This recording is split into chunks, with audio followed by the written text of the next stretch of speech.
You are looking at Julian's pronunciation guide, where we look at how to pronounce better some of the most mispronounced words in the world, like this other curious word. But how do you say what you're looking for today?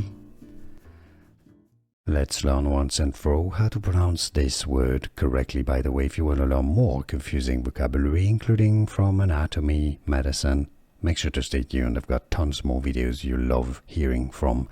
Pronounced as no, that's another video, sorry. Veins is how it's pronounced.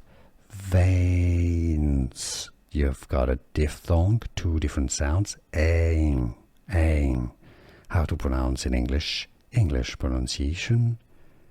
Veins. That's the plural of the word vein. One vein. Several veins. Veins. Here are more videos on how to pronounce more confusing words and names too many mispronounced. Like this video if you found it useful. I appreciate your support. I'll see you soon and thanks for watching.